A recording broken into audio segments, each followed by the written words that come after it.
Sorry about that. I had to pause the recording in order to share my screen.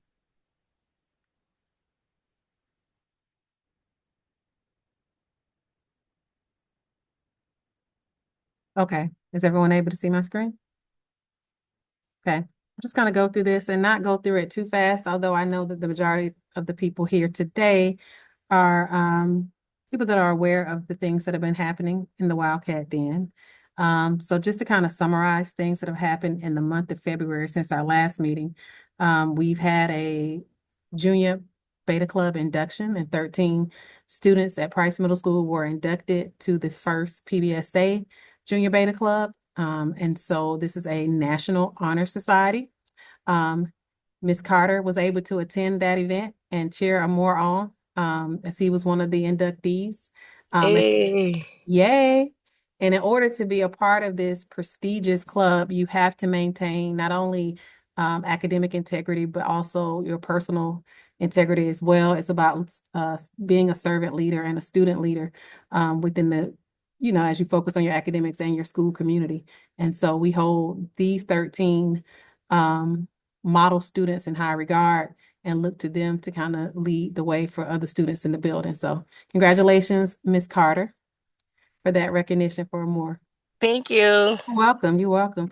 We also had a science fair that took place district-wide. We had a in-house science fair, which I think we discussed during our last meeting. Since that time, though, we had students that went on to the district fair, and 3 of our students placed third in APS District Science Fair. This was the first time that PBSA students participated in the science fair. And so for it to be the first time and to place is a big deal. And so we just look forward to placing higher in the coming years, but just participating, getting the exposure, and then to place all in the first year is a great honor. We also celebrated our Black History Month. Throughout the month, we had trivia questions. We also had Luther letters. For those that didn't know, Luther Justin Price was a postal master. And so those Luther letters, students kind of passed amongst themselves on Tuesdays and Thursdays, and admin team and leadership team also got involved and made sure that we were able to write letters to students and encourage students, and students wrote letters back to us as well. So it was just about affirming each other, encouraging each other, and motivating each other through the month showing love as well as celebrating Black history. We ended the month with a celebration in the gym school-wide. We had songs and dances from both staff and students, and it was a good time. Any teacher that was there want to chime in on that? I thought it was an excellent event, and I thought that the students were more engaged than I've ever seen them before. But I want to hear from one of our staff members.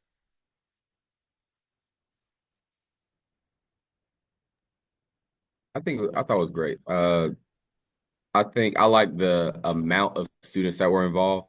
It wasn't just the same group of students.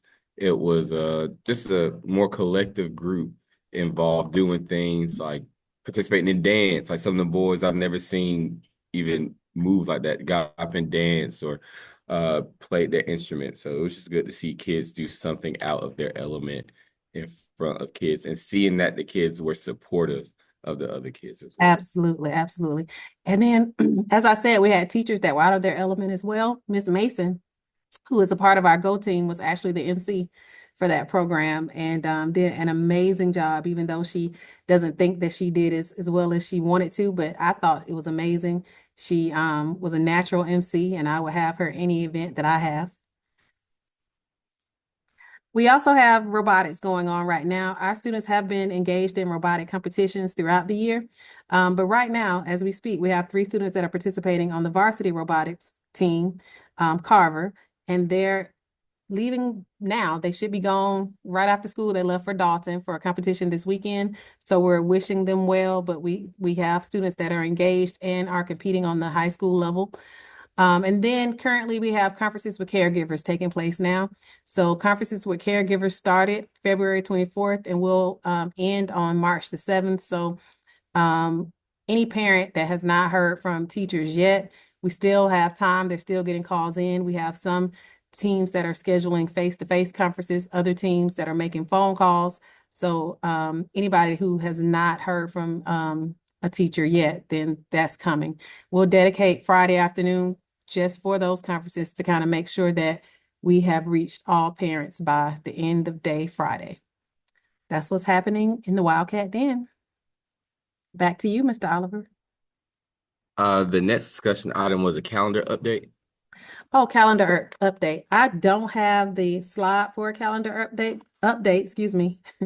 But I can tell you what's going on, and we're in March. So for the first week of March, and I'll kind of keep it there since we're meeting next week, we have SEL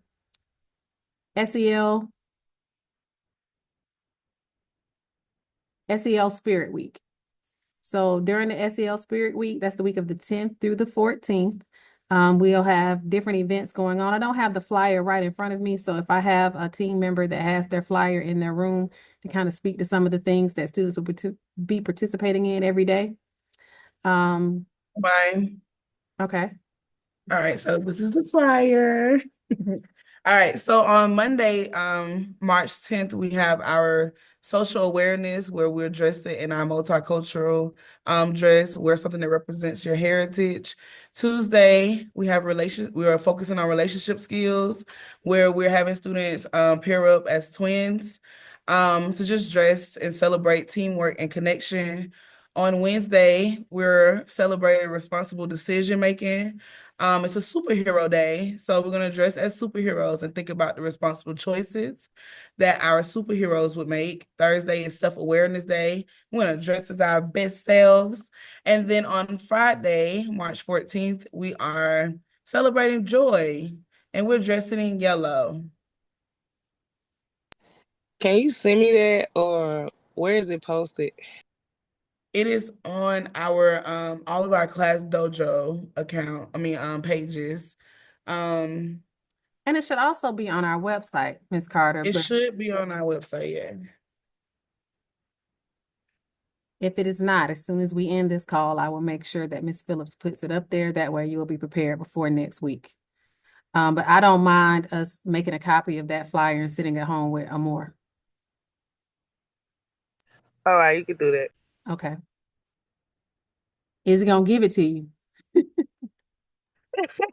I'm gonna be looking forward to it. Okay. All right.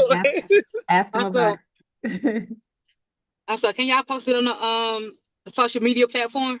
It should be already there, but if not, Ms. Ferguson, absolutely. Okay. It may not be since you hadn't seen it, so we'll make sure it's there. Mr. Oliver? We will now move to our discussion items in the agenda. Discussion item number 1 is budget allocations. Okay, so as we plan for the 25-26 school year, some of the things that the leadership team here and myself have been talking about are just some things that we want to streamline and refine and get feedback from all of our stakeholders on. And the first thing is our budget priorities. And so I'm keeping this conversation kind of high level, but wanting everyone to see exactly what our priorities will be next year. So we'll still focus on family and community, making sure that we still have those relationships with our not only our parents and our guardians, but also the community members, and we have those partnerships with them. We have our instructional goals, which will focus on literacy and math, and then we have our cultural goals.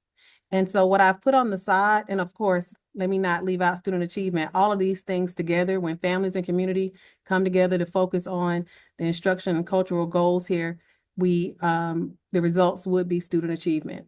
So what I've put on the side here is how we have allocated those funds currently on a higher level, and I will make it bigger so everyone can see it. And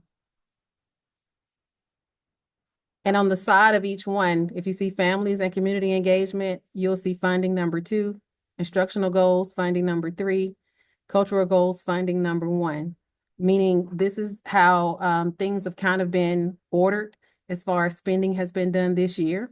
And I will want to add some explanation, just because when you look at instructional goals, funding number 3, you would think, well, why are they putting that on the back burner? Not really that it's on a back burner, but a lot of our support came from the cluster level. So as far as buying curriculum resources, and as far as buying platforms, the cluster took care of some of those things from the school, or took that expense from the school, which allowed us to kind of put the money elsewhere. So I just want to give you a second to kind of read through these. These are some of the things that those funds were used for throughout this year. So I'll give you a second to kind of read over them. And then I will want feedback from you all, and I'm taking notes, and we can kind of continue this discussion next meeting as I talk to my leadership team more on Monday. But just getting some feedback from you all on things that can be added to each of these buckets for next year as we prioritize and make sure that we are, allocating our spending appropriately for next year.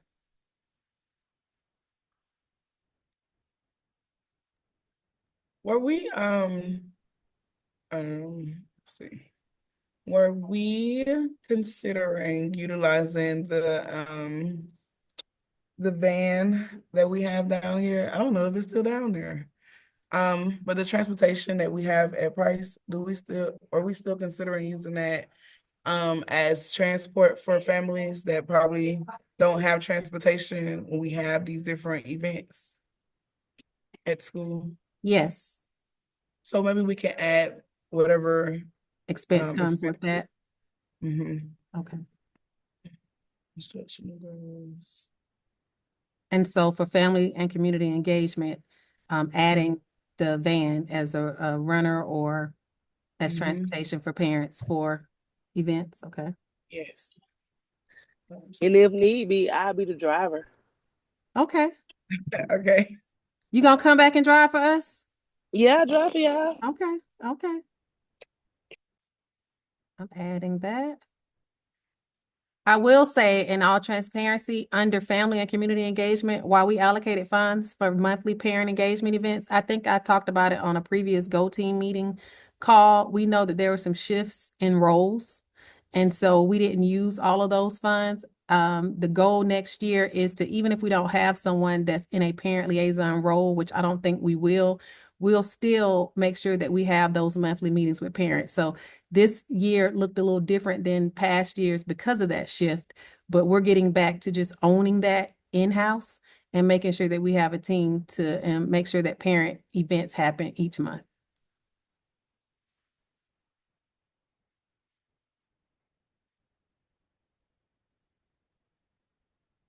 And if you want to take a screenshot and kind of think through this, we can continue this, conversation next meeting. And like I said, I will bring more back from the leadership team when I meet with them Monday with ideas from them.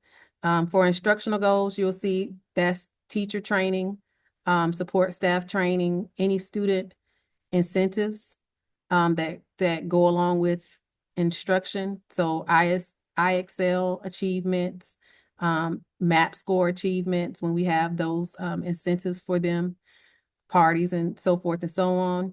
And then any curriculum and classroom resources that teachers need are coming from this particular funding source. And then cultural goals, we want to ramp up our PBIS program. Yes, we have a platform that we're using, and we use it to award students for attendance, for making the right decisions daily. And we have different events, but we want to step it up and have more of a PBIS store. And any other things that you all may have in mind. But a PBIS store, I definitely want to put out there because we want to be PBIS recognized statewide, and we haven't gotten there yet. We also have a sunshine committee. So we're not only just taking care of the students, we're taking care of the staff. So anytime staff experience death in their family, surgeries, birthdays, so forth and so on, we make sure to celebrate our staff. Also making sure that we recognize our staff when we recognize teacher and staff member of the month and awarding them with an incentive that goes with that. So these are just some examples of how those funds are spent right now. But I really want to be intentional about streamlining and refining and adding to if needed, just to make sure that we can kind of make the family and community portion of our Venn diagram a little more connected to our instructional and cultural goals here at school. I'll just kind of yield the floor to you all for a few more minutes. Or not a few more minutes? Ms. Oliver, were you coming to rush me along? No, I was gonna ask, does instructional goals also include like purchasing like platforms or different formative platforms for teachers as well? Absolutely, yes. Okay. Is there a short list of platform like platforms recommended by teachers that you guys have or We can start a list. okay. Mhm. Is there anything that the school could do to try to raise money from the community and different agencies to help with the incentives, student incentives in the PBIS store? PBIS store, I know a lot of schools that the kids raised up funds. I don't know if that'd be something that Purpose Book could do too. That's a good idea. I know we have students that are raising funds for their different respective organizations. So our Advanced Pathway students raise funds to help fund their trips. Our cheerleaders do the same, but as far as bringing it back to PBIS, I've set aside funds for that. And so I really wasn't looking for the students necessarily to raise funds for their incentives. I just made sure that we had the resources to support that, since that was one of our priorities. And what about the pop-up popcorn? Is that something that y'all could possibly do to get some money from that? That's The popcorn store? the fundraiser. Mm-hmm. Do we have like limitations on fundraisers or like fundraising? There are some limitations. That's something that finance is working through. So I think that we won't have those same barriers next year, Mr. Oliver. So we've been kind of working through what that looks like. Just fundraising, period. As you know, it's been a few more fundraisers this year than last year, just because they're working on a system to do that. And just for clarity, Ms. Ferguson, thank you for those ideas. I am writing those fundraising ideas down. But for this part of the conversation, I'm not really seeking any funds. We have funds for this. I just want to make sure that we're spending them in ways and getting ideas to spend them in ways that can help improve student achievement. Does that make sense? Yeah, it does. Okay. It makes sense. Yeah, Mhm. because the funding is not an issue. You know, we have the funds for these priority items, but I don't want to limit us to only spending on these particular things. And so that's why I'm opening the floor for feedback from you all on other things that we can Okay. kind of do to support our cultural goals or to engage our families or the instructional goals.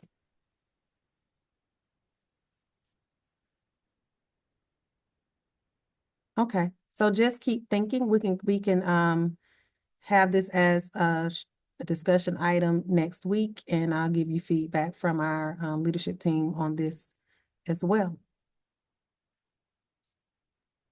Our second, you want me to move on to our second?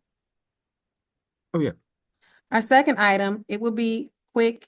I just want to kind of let you all know what I'm thinking as far as student uniforms. I know student uniforms have been a topic across APS and a part of their Go Team meetings in past meetings. Because we are a partnership school, we did not have that necessarily on our agenda because we kind of had the autonomy to move, in a different way. But I really like the student uniform proposal.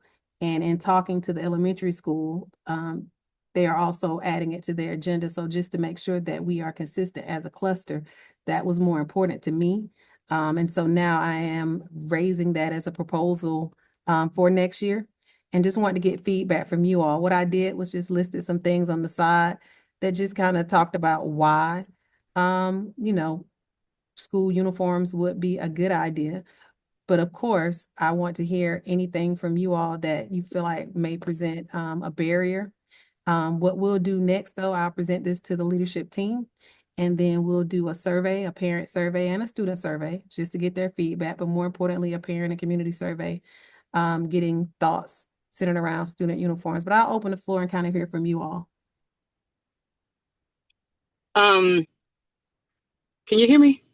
Yes. Oh, okay. So the district that I'm in, we provide students with uniforms. So if a student not have a uniform, they let the social worker know, and we get them that uniform. I think that with Purposeville, I think it's a bad idea. I think that it's going to impact attendance. I think a lot of students not gonna come to school. I don't have a uniform. My uniform not clean. I got a hole in my uniform. I think that uniform gonna impact attendance on the students who need something and don't have it and are ashamed to ask for it. Okay. I have that down as a barrier. So a lot of school districts are partnership with Operation School Bell. If y'all can get in contact with them and do a partnership with them, then it'll be a great idea.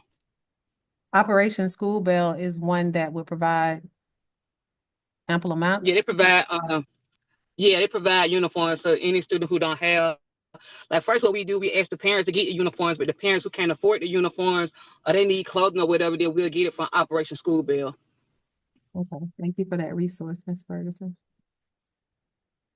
No problem. Anyone else?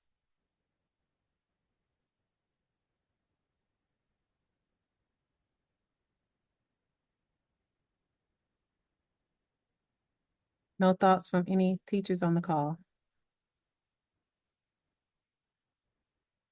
I see the pros and the cons of uniforms. I see it as a means of equity for the students. But and like kind of, I know it's seventh grade. We've been having a lot of dress code infractions, so it kind of helps with that. But I also see.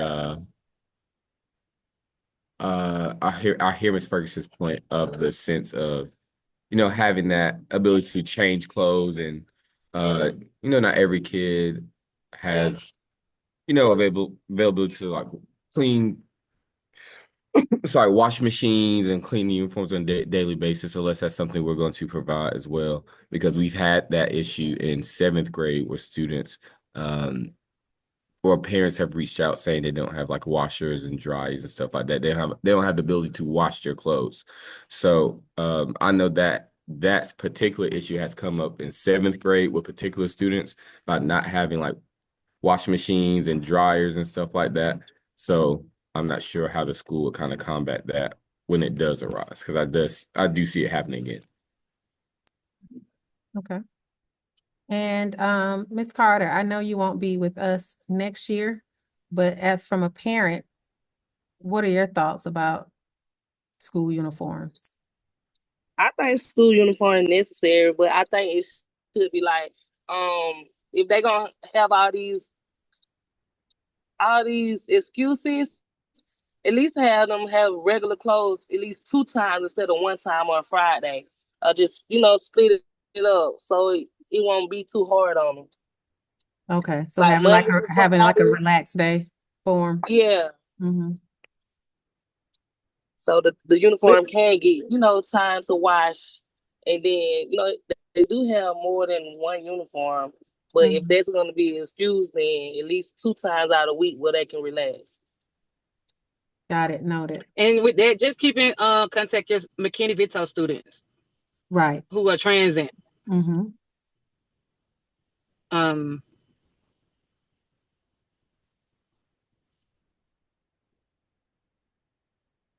Ms. Ferguson, were you finished? I think you stopped. Yeah, yeah, I'm finished. I'm sorry. Yeah. That's okay.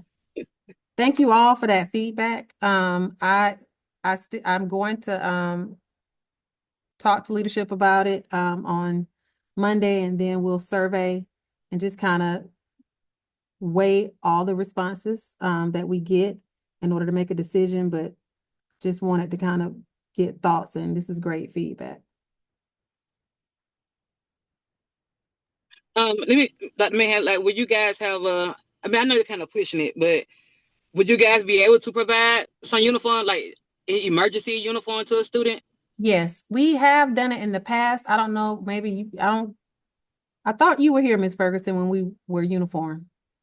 It was like a red shirt and a red collared shirt and like it was red, white, and black. Mm-hmm. Yeah. And we had a uniform. Yeah, we had a uniform closet for them during that time. So yes. Okay, that's good. But also, you letting us know about Operation School Bell and, you know, other resources like that will help that too, you know, in order to build that closet for them. Okay, yeah. And then it's a lot of D9 organizations provide school uniforms in July too, so that'll be helpful. But Operation School Bell do it year round. Okay.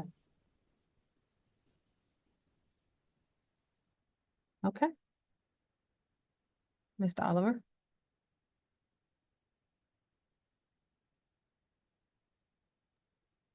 Our next, I think it's still me, huh?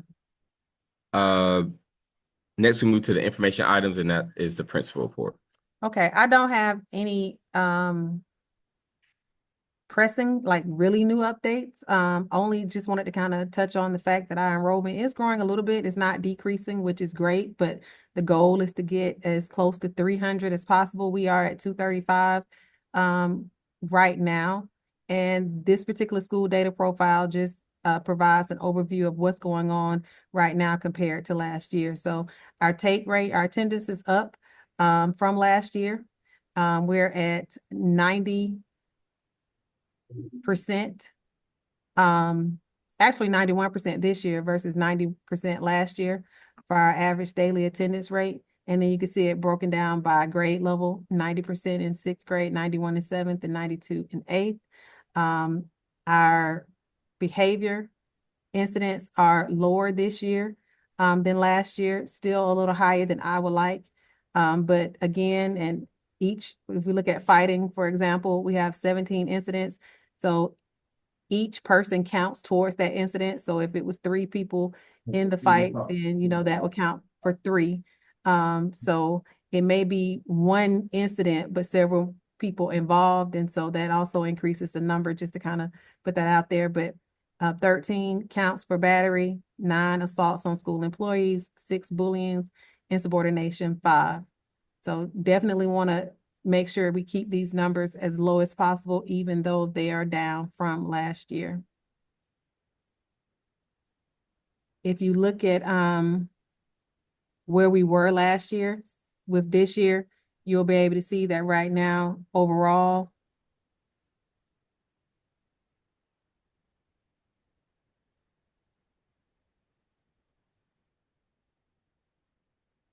we have 208 students that have no incidents, 37 students with 1 incident versus 52 last year, 17 students with 2 to 3 incidents versus 13 last year, 6 students with more than 4 incidents versus 5 last year. So the biggest decrease is in the 1 incident category. Any questions about, we're still fully staffed. And as of right now, all of our staff members plan to come back next year. So that's a good thing. But that is my update. Mr. Oliver raised his eyebrows, I hope. Hope that's You just reminded me I need to sign my stuff. okay. Do we have any announcements?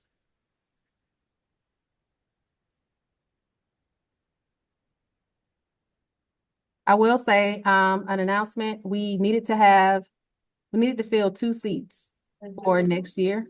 We needed to fill a parent seat, and we needed to fill a non-instructional staff seat. Those people needed to apply for those positions, and the deadline is Friday, March the 7th.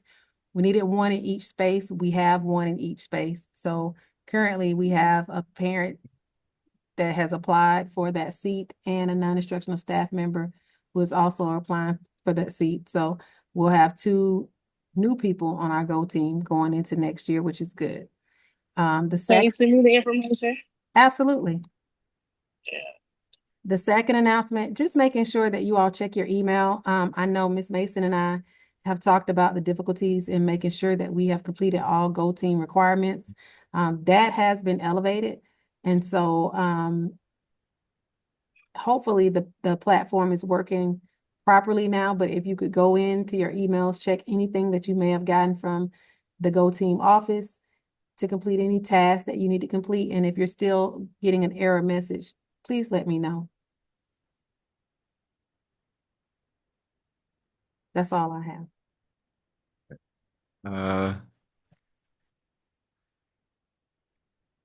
We have now reached the end of our agenda. Is there any additional business at this time? If not, may I have a motion to adjourn the meeting? Jaquita Ferguson, motion to adjourn the meeting. A second?